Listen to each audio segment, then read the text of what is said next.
जम्मू कश्मीर के दौरे पर रहेंगे सीएम धामी। कल जम्मू कश्मीर में भाजपा के लिए करेंगे चुनाव प्रचार। आज दिल्ली रवाना होंगे सीएम धामी।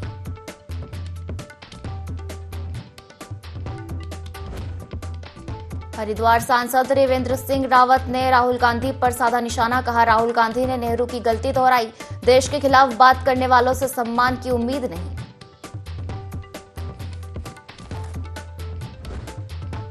कांग्रेस की केदार यात्रा का दूसरा चरण आज सोनप्रयाग पहुंचेंगे कांग्रेस नेता। 13 सितंबर की सुबह केदार धाम में करेंगे जलाभिषेक।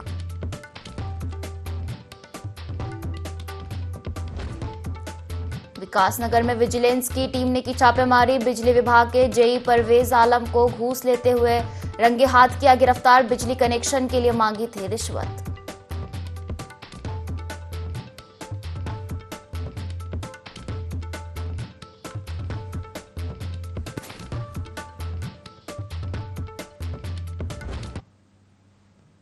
नमस्कार, बहुत स्वागत है आपका। देवभूमि लाइव देख रहे हैं आप और मैं हूं आपके साथ पायल। बुलेटिन की शुरुआत करेंगे देहरादून से आ रही बड़ी खबर के साथ, जहां मुख्यमंत्री पुष्कर सिंह धामी का आज दिल्ली दौरा रहने वाला है। सीएम धामी केंद्रीय मंत्रियों से मुलाकात करेंगे। पार्टी के बड़े नेताओं से भी मुख्यमंत्री मुलाकात कर सकते हैं। बता दें कि कल जम्मू कश्मीर मुख्यमंत्री पुष्कर सिंह धामी जाएंगे और जम्मू कश्मीर विधानसभा चुनाव में प्रचार भी सीएम धामी करेंगे। देखिए, जम्मू कश्मीर में चुनाव होने वाले हैं, जिसको लेकर प्रचार भी सीएम धामी करते नजर आएंगे। और आज मुख्यमंत्री पुष्कर सिंह धामी का दिल्ली दौरा। आज महत्वपूर्ण कैबिनेट बैठक भी होने वाली थी, लेकिन उसको स्थगित कर दिया गया और पुष्कर सिंह धामी आज 12:30 बजे दिल्ली के लिए रवाना होंगे। बता दें कि राज्य के विकास कार्यों और योजनाओं को चर्चा करने के लिए समय समय पर मुख्यमंत्री पुष्कर सिंह धामी दिल्ली का दौरा करते रहते हैं और इसी कड़ी में आज वे दिल्ली जाएंगे। 12:30 बजे दिल्ली के लिए रवाना होंगे। कई केंद्रीय मंत्रियों से मुलाकात सीएम धामी करेंगे। चलिए, इसी पर ज्यादा जानकारी लेंगे। हमारे साथ संवाददाता विनय सूद लाइव जुड़ गए हैं। विनय, आज कैबिनेट की एक महत्वपूर्ण बैठक होने वाली थी, जिसको स्थगित कर दिया गया है और मुख्यमंत्री पुष्कर सिंह धामी आज दिल्ली दौरे पर जा रहे हैं। क्या कुछ खास रहने वाला है इस दौरे में?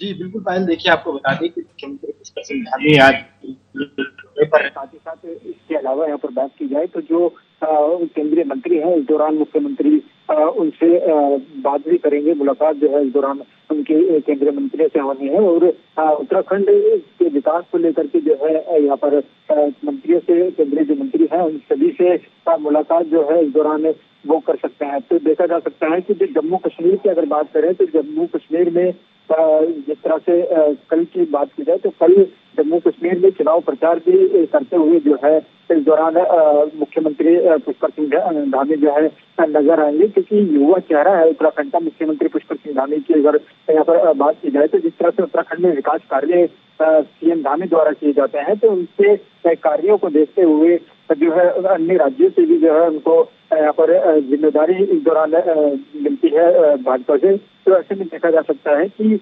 पूरी तैयारी जिस तरीके से यहाँ पर जम्मू कश्मीर में चुनाव प्रचार के दौरान मुख्यमंत्री पुष्कर सिंह धामी की रहेगी, तो इससे भी काफी बड़ा फायदा जो है जम्मू कश्मीर में चुनाव के दौरान जो है इस समय उनको मिल सकता है। जी बिल्कुल विनय, और देखा जाए तो उत्तराखंड में मंत्रिमंडल विस्तार को लेकर भी चर्चाओं का बाजार गर्म है और लिहाजा संभावना जताई जा रही है कि 17 सितंबर से पहले मंत्रिमंडल का विस्तार हो सकता है। तो क्या ये कहा जा सकता है कि दिल्ली दौरे के दौरान सीएम धामी केंद्रीय नेतृत्व से चर्चा कर सकते हैं मंत्रिमंडल विस्तार को लेकर?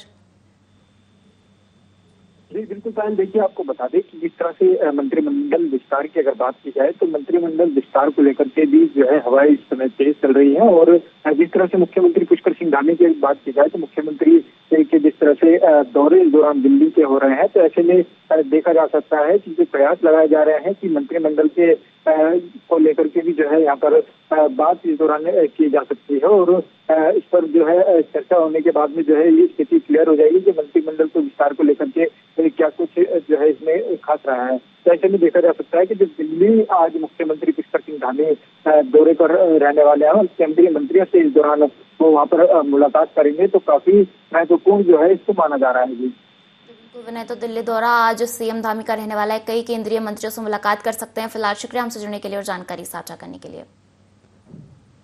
और चलिए आगे बढ़ेंगे, जहां हरिद्वार में गंगा घाटों पर सोशल मीडिया रील बनाने के शौकीन जान जोखिम में डालने से डर नहीं रहे हैं। सोशल मीडिया पर एक लड़की का वीडियो वायरल हो रहा है, जिसमें विष्णु घाट पर रील बना रही लड़की ग्रिल के दूसरी तरफ गंगा के तेज बहाव में गिर गई। लड़की के गिरने पर उसके साथी भी उसे बचाने के लिए दौड़े। हालांकि पानी का बहाव तेज होने के कारण लड़की डूबी नहीं और किसी तरह उसने आगे जाकर ग्रिल पकड़ ली, जिससे उसकी जान बच गई। लेकिन पैर फिसलकर गिरने के दौरान लड़की घायल हुई है। हरिद्वार में ऐसा अक्सर देखा जा रहा है कि लोग सोशल मीडिया के लिए रील बनाने के लिए जान जोखिम में डाल रहे हैं।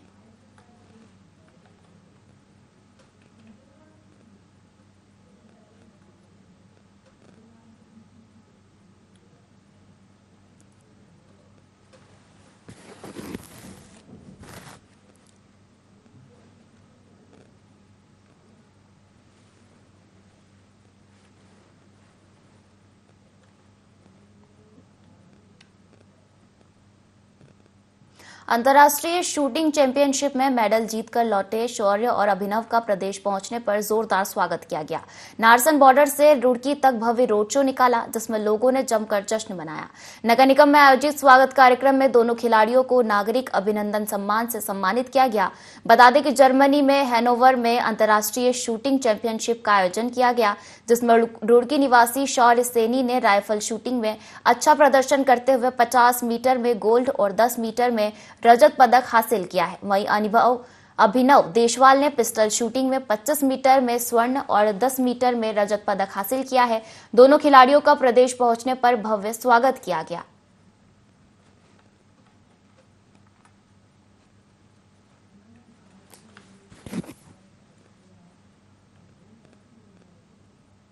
और चलिए आगे बढ़ेंगे, जहां एक तरफ तो सरकार के द्वारा जौली ग्रांट एयरपोर्ट के विस्तारीकरण को लेकर कवायद शुरू हो गई है, तो और जौली ग्रांट एयरपोर्ट की सीमा में ही रनवे विस्तारीकरण का निर्माण करा रही कंपनी द्वारा बिना अनुमति के रात के अंधेरे में बड़ी मात्रा में खनन सामग्री को शिफ्टिंग किया जा रहा है।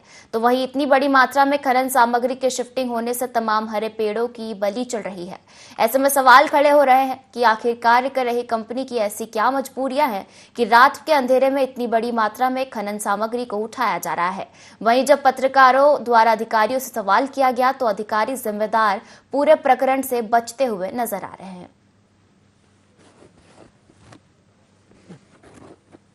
देखिए, आपके माध्यम से ही मुझे ये जानकारी मिली है कि वहाँ पे कुछ आरबीएम को इस तरह से वहाँ पे उठान किया जा रहा है। हालांकि इस स्तर की कोई अनुमति हमारे कार्यालय से निर्गत नहीं है, तो इसमें स्पॉट इंस्पेक्शन किया जाएगा और आवश्यकता पड़ने पे इसमें जो है औचक निरीक्षण भी किया जाएगा। यदि इसमें किसी की भी संलिप्तता पाई जाती है तो नियमानुसार उसके अगेंस्ट पे कार्रवाई भी की जाएगी। और चलिए आगे बढ़ेंगे, जहां आगामी चुनावों के मद्देनजर देहरादून कांग्रेस मुख्यालय में कांग्रेस प्रदेश सह प्रभारी सुरेंद्र शर्मा के नेतृत्व में समन्वय समिति की बैठक हुई। इस बैठक में कांग्रेस के तमाम वरिष्ठ नेता मौजूद रहे और तमाम कार्यक्रमों के लिए रणनीति बनाई गई। कांग्रेस प्रदेश अध्यक्ष करण माहरा ने बताया कि निकाय चुनाव में किस तरीके से पार्टी आगे जाएगी, किस तरीके से चुनाव लड़ेंगे, किस तरीके से प्रभारियों का प्रबंधन करना है, सह प्रभारी कितने बनाने हैं और कैसे चुनाव जीतेंगे, इस पर चर्चा हुई। उन्होंने कहा कि हरिद्वार में पंचायत चुनाव के दौरान जो हुआ उस तरीके की घटना की पुनरावृत्ति न हो, उसके लिए भी बैठक में विस्तार से चर्चा हुई है।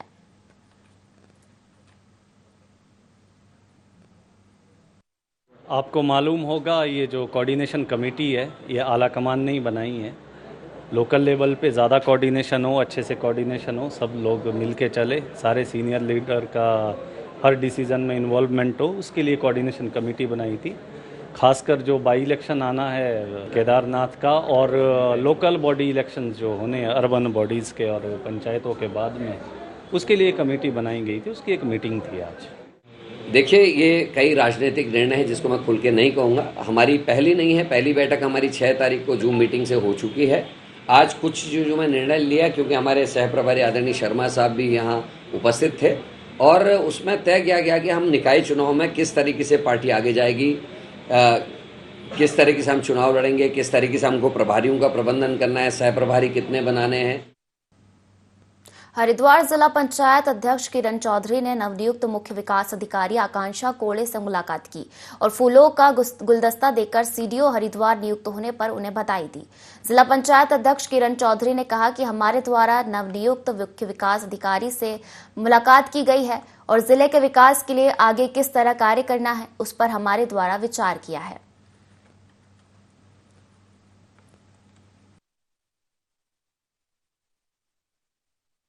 का पर्व के रूप में मनाते हैं सदस्यता अभियान, वो चल रहा है। सभी कार्यकर्ता इस प्रोग्राम में लगे हुए हैं। आज हमारे सदस्यता अभियान का पोस्टर भी लॉन्च हुआ है, तो हम सब लोग ज़्यादा से ज़्यादा सदस्य बनाए और दुनिया की सबसे बड़ी राजनीतिक पार्टी बनाने का सौभाग्य इसको हासिल है और एक लंबी लाइन खींचने का हम सब कार्यकर्ता मिलकर काम करेंगे। केदार घाटी के ग्रामीण इलाकों में बाहरी व्यक्तियों के प्रवेश को लेकर लगाए गए साइन बोर्ड सुर्खियों में है। इन साइन बोर्ड के जरिए बाहरी लोगों को चेतावनी दी गई है कि गांव में प्रवेश करेंगे तो उन्हें 5,000 का अर्थदंड देना होगा। हालांकि मामले की सूचना मिलते ही पुलिस अब इन साइन बोर्ड को हटाने में लगी हुई है। दरअसल पहाड़ों में कई आपराधिक घटनाएं देखने को मिली थी जिसमें बाहरी लोगों का हाथ था। इसी के चलते हिंदू संगठन से लेकर सामाजिक कार्यकर्ता आक्रोशित हैं। वहीं भाजपा प्रदेश अध्यक्ष महेंद्र भट्ट ने कहा कि इस मामले पर किसी भी दल को राजनीति नहीं करनी चाहिए। देखिए, पिछले दिनों देवभूमि के अंदर कुछ षड्यंत्रकारी तत्व इस प्रकार की घटनाओं को अंजाम दे रहे थे। उससे भय का वातावरण बनना स्वाभाविक था। चाहे नंदानगर की घटना रही हो, चाहे रुद्रप्रयाग की घटना रही हो, बीच में टिहरी चक्रधर की घटनाएं रही हो, तो एक आक्रोश समाज में देखने को मिला और हर ग्राम सभा को अधिकार है कि अपने यहाँ बाहरी तत्वों को आने से रोकने के लिए, गांव की सुरक्षा के लिए वो अपने कोई न कोई नीति और लागू कर सकती है। ये ठीक है कि उसमें शब्दावली क्या प्रयोग की जाए, इसलिए हमने आग्रह किया कि बाहरी तत्व शब्द जोड़ा जा सकता है। और जिस व्यक्ति की पहचान नहीं, पहाड़ तो बहुत शांत प्रिय क्षेत्र है और गांव में कौन आ रहा कौन जा रहा उसको गांव का हर व्यक्ति समझता पहचानता भी है। लेकिन पिछले दिनों इस प्रकार की आपराधिक घटनाएं जो बढ़ी हैं, उससे एक प्रकार का मैं कहता हूँ जनता में जागरण खड़ा हुआ है और जनता अपने गांव को सुरक्षा के दृष्टिकोण से इस प्रकार के अगर निर्णय लेती है तो उसको राजनीतिक चश्मे से, सामाजिक चश्मे से देखने की। उत्तराखंड में जंगली जानवरों का आतंक देखने को मिल रहा है। हरिद्वार के शहरी और ग्रामीण क्षेत्रों में जंगली हाथी रिहायशी इलाकों में दस्तक दे रहे हैं। बीती रात ग्राम जगजीतपुर में भी 4 हाथियों के झुंड घुस आया, जिसे देख लोगों में हड़कंप मच गया। हरिद्वार डीएफओ वैभव कुमार सिंह ने बताया कि हरिद्वार के रिहायशी इलाके राजाजी नेशनल पार्क की सीमा से सटे हुए हैं, इसलिए जानवर रिहायशी इलाकों में आ रहे हैं। टीम बनाकर इस क्षेत्रों में वन विभाग के कर्मचारी गश्त कर रहे हैं, साथ ही लोगों को जागरूक भी किया जा रहा है। के आबादी और रिहायशी क्षेत्रों में आने की सूचना हम लोगों को मिल रही थी और इस क्रम में हमारे द्वारा जो हमारे समस्त वन क्षेत्र अधिकारी हैं उनको अलर्ट पे रखा गया है। ये निर्देश दिए गए हैं कि रात के समय सभी लोग जो है वो क्षेत्र में रहेंगे, जहाँ जहाँ से हाथियों की सूचना आती है वहाँ जाया जाएगा। लोकल पब्लिक के साथ सामंजस्य स्थापित किया जाए और लगभग 40 से 50 लोगों का हमारा एक ऐसा दल है जो नियमित रूप से प्रति दिन सिर्फ हाथियों की गश्त और लोगों की सुरक्षा में इस कार्य के लिए जुटे हुए हैं। देखिए, आपको जानकारी के लिए बताना चाहूँगा कि हरिद्वार जो हमारा जनपद है वो राजाजी राष्ट्रीय उद्यान से लगा हुआ है, जिसमें जो है हाथियों की और वन्य जीवों की अत्यधिक जो है वो उपस्थिति है। सोनप्रयाग भूस्खलन क्षेत्र में रेस्क्यू के दौरान मलबे में दबे 3 शव और निकाले गए। मृतकों की संख्या अब 4 हो गई है। 2 घायल अस्पताल में भर्ती है। बता दें कि सोमवार देर शाम केदारनाथ से लौट रहे 6 यात्री सोनप्रयाग में ऊर्जा निगम के पावर हाउस के समीप भूस्खलन जोन में पहाड़ी से गिर रहे पत्थर व मलबे में फंस गए। सूचना पर उप निरीक्षक आशीष डिमरी के नेतृत्व में एसडीआरएफ और एनडीआरएफ की टीम ने रेस्क्यू किया। रेस्क्यू के दौरान 1 शव बरामद किया गया है, जबकि मंगलवार को रेस्क्यू के दौरान मलबे से 3 शव और निकाले गए। मृतकों की संख्या अब 4 हो गई है। हादसे पर मुख्यमंत्री पुष्कर सिंह धामी ने भी दुख जताया है।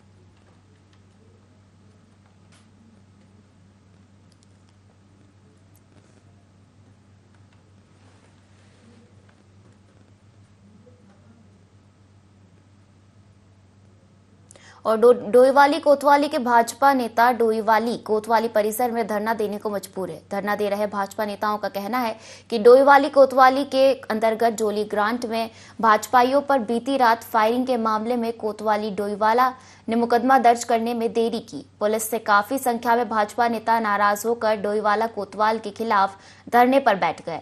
भाजपा नेताओं के विरोध को देखते हुए पुलिस ने अभियुक्तों के खिलाफ मुकदमा दर्ज कर मामले की जांच शुरू कर दी है। तो हमारे जो लड़के हैं वो पिटे हैं, उससे पहले डोईवाले में लड़के पिटे हैं, आप जानते हैं उस प्रकरण को। वो प्रकरण बड़ी उससे फैसला को निपटा 15 दिन हो गए, अभी 15 दिन बाद को अभी निपटे हैं। कल फिर जो है परसों फिर इन्होंने इनके लड़कों ने इनको पिटा। फिर इसकी घर की क्या गोल का है, उसके घर में 5 गाड़ियां आई और 5 गाड़ियां 4 स्कूटी आई उसको मारने के लिए। जो चौहान लड़का, मैं जानता नहीं उसको, मुझे परिचय नहीं है। वो वीडियो में दिख रहा है कि उसने तमंचा ले रखा है और तमंचा लेके वो जो है उनको ऊपर फायर कर रहा है। पर सबूत हमें तुमको मिल गया जिस बात का, वो तुम कार्रवाई नहीं कर रहे, उन्हें तुम पकड़ रहे। इस कोतवाल को तुरंत यहाँ हटाओ, तभी हम हटेंगे, और नहीं तो भाजपा बिल्कुल आर-पार लड़ने खड़ेंगे। हम तैयार लड़ने के लिए। कल रात एक घटना हुई जिसमें शुभम चौहान नाम का एक अपराधी, जो पहले भी अपराध में संलिप्त था, इस व्यक्ति द्वारा हमारे कार्यकर्ताओं के ऊपर पिस्टल तानकर गोली चलाने का प्रयास किया गया, जो वीडियो में हमें साफ दिखाई दे रहा है। जबकि हमारा मांग ये थी कि उन लोगों को आप अरेस्ट कीजिए, उनसे पूछताछ कीजिए कि उनके साथ कौन कौन लोग शामिल थे। हमारा यही मांग थी, जिसके लिए कि कोतवाल साहब ने ढंग से बात करने को हमसे तैयार नहीं है। और ऐसे अपराधी प्रवृत्ति के लोग अगर यहाँ पर रहेंगे और वो लोग पनपेंगे यहाँ पर, तो इसके लिए पुलिस जिम्मेदार होगी।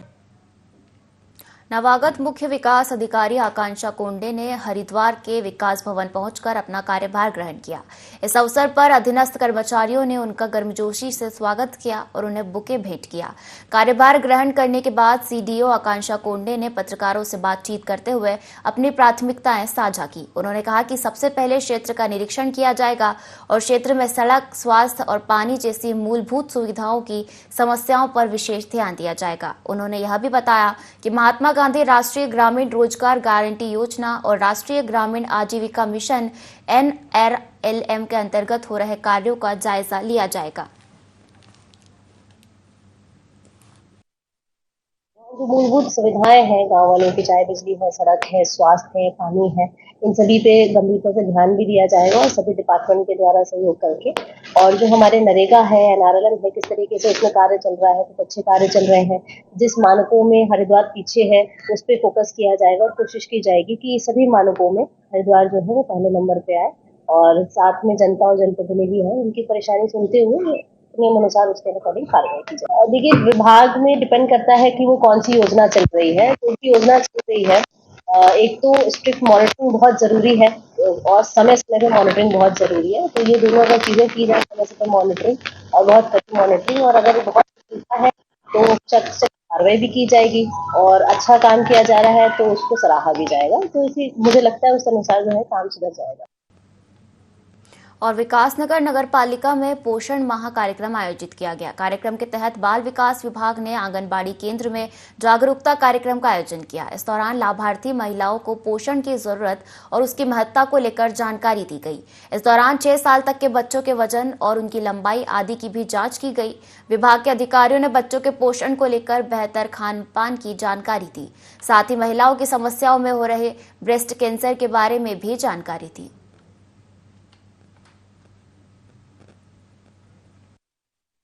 हमने कुपोषण के प्रति अपने पकवान जो कैसे कैसे उसको बनाते हैं, क्या क्या उसमें होता है, जैसे झंगोरा या चावल का आटा या पतोड़ या जो हमारी पहाड़ी डिश है उसको बिच्छू साग, उसकी सब्जी वगैरह। तो मतलब जो हम बीत चुके हैं, बोलते भूल गए हैं अपना जो गांव का पहाड़ी कल्चर था, जो हमारे पहाड़ी जो पकवान होते हैं उसको भूल। तो उसके प्रति हमने आज सबको वो करा। कुपोषण के प्रति हमारा सबसे पहला वो है कि कुपोषण को हमने कैसे दूर करना है, तो क्या क्या हमें लेना चाहिए या क्या क्या उसके प्रति हमें करना चाहिए। इसे नाम दिया गया पोषण माह। इसके अंदर पूरा अभियान चलाया जाता है कि किसी प्रकार का पोषण की कमी की वजह से किसी प्रकार की बीमारी, किसी प्रकार की शारीरिक कमजोरी किसी बच्चे के अंदर किसी प्रकार से ना हो, किसी माँ को ना हो, किसी नवजात शिशु को ना हो। उसके लिए जो तमाम सारी चीज़ें हैं, तमाम सारे प्रोग्राम हैं। भोजन में भी जो आंगनवाड़ी केंद्र हमारे, वैसे तो हम सब जो पब्लिक डिस्ट्रीब्यूशन सिस्टम है सारे में लागू करने जा रही है भारत सरकार, लेकिन भारत सरकार ने, मोदी जी ने सबसे पहले, क्योंकि उन्होंने कहा बच्चा स्वस्थ तो नागरिक स्वस्थ, नागरिक स्वस्थ तो देश स्वस्थ। जैसे हमारी अभी लेडी डॉक्टर ने बताया कि ब्रेस्ट कैंसर के इंसिडेंट्स बहुत होते हैं, सर्वाइकल कैंसर का बहुत होता है। हमारे इन बच्चों को हम अभी से जागरूक बनाना चाहते हैं। ये बच्चे हमारी धरोहर है, ये हमारा भविष्य है, इन्होंने आने वाले दिनों में समाज की देखभाल करना। बीते रोज केदारनाथ धाम यात्रा मार्ग पर भारी बारिश के चलते सोनप्रयाग के पास हुए भूस्खलन में 5 लोगों की मलबे में दबने से मौत हो गई, जबकि 3 लोग घायल हो गए। इनको इलाज के लिए अस्पताल में भर्ती कराया गया है। साथ ही राहत और बचाव कार्य जारी है। अपर जिलाधिकारी श्याम सिंह राणा ने बताया कि शाम करीब 7:30 बजे सूचना मिली थी कि कोतवाली सोनप्रयाग अंतर्गत सोनप्रयाग से लगभग 1 किलोमीटर गौरीकुंड की तरफ हाल ही में शुरू हुए भूस्खलन प्रभावित क्षेत्र में गौरीकुंड से सोनप्रयाग की ओर आ रहे कुछ यात्री मलबे में दब गए हैं। सूचना पर रेस्क्यू टीम मौके पर पहुंची।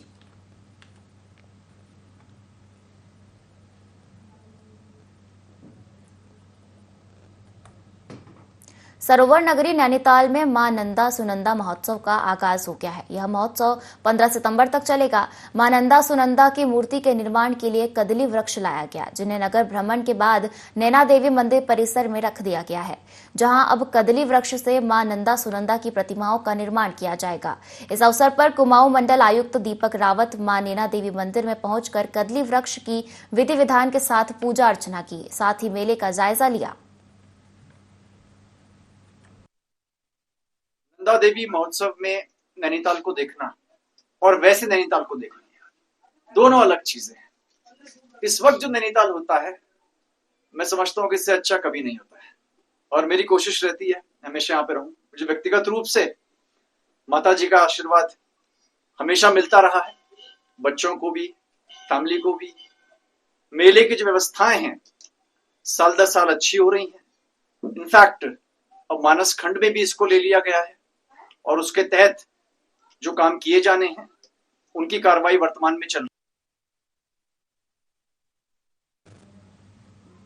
भाजपा सदस्यता अभियान की शुरुआत 3 सितंबर से उत्तराखंड में हो चुकी है, जिसके चलते भाजपा प्रदेश अध्यक्ष महेंद्र भट्ट ने सदस्यता अभियान में और तेजी लाने के लिए पोस्टर लॉन्च किया है। इस दौरान महेंद्र भट्ट ने कहा कि प्रत्येक कार्यकर्ता से 7 दिन का समय अभियान को लेकर मांगा गया है। कार्यकर्ता इन 7 दिनों में हर घर जाकर पार्टी का पोस्टर देने के साथ ही स्टिकर लगाने का काम करेंगे। उन्होंने कहा कि अगर किसी घर में ऐसे मतदाता है जिनके पास मोबाइल नहीं है, उनके लिए ऑफलाइन मेंबरशिप भी शुरू की गई है।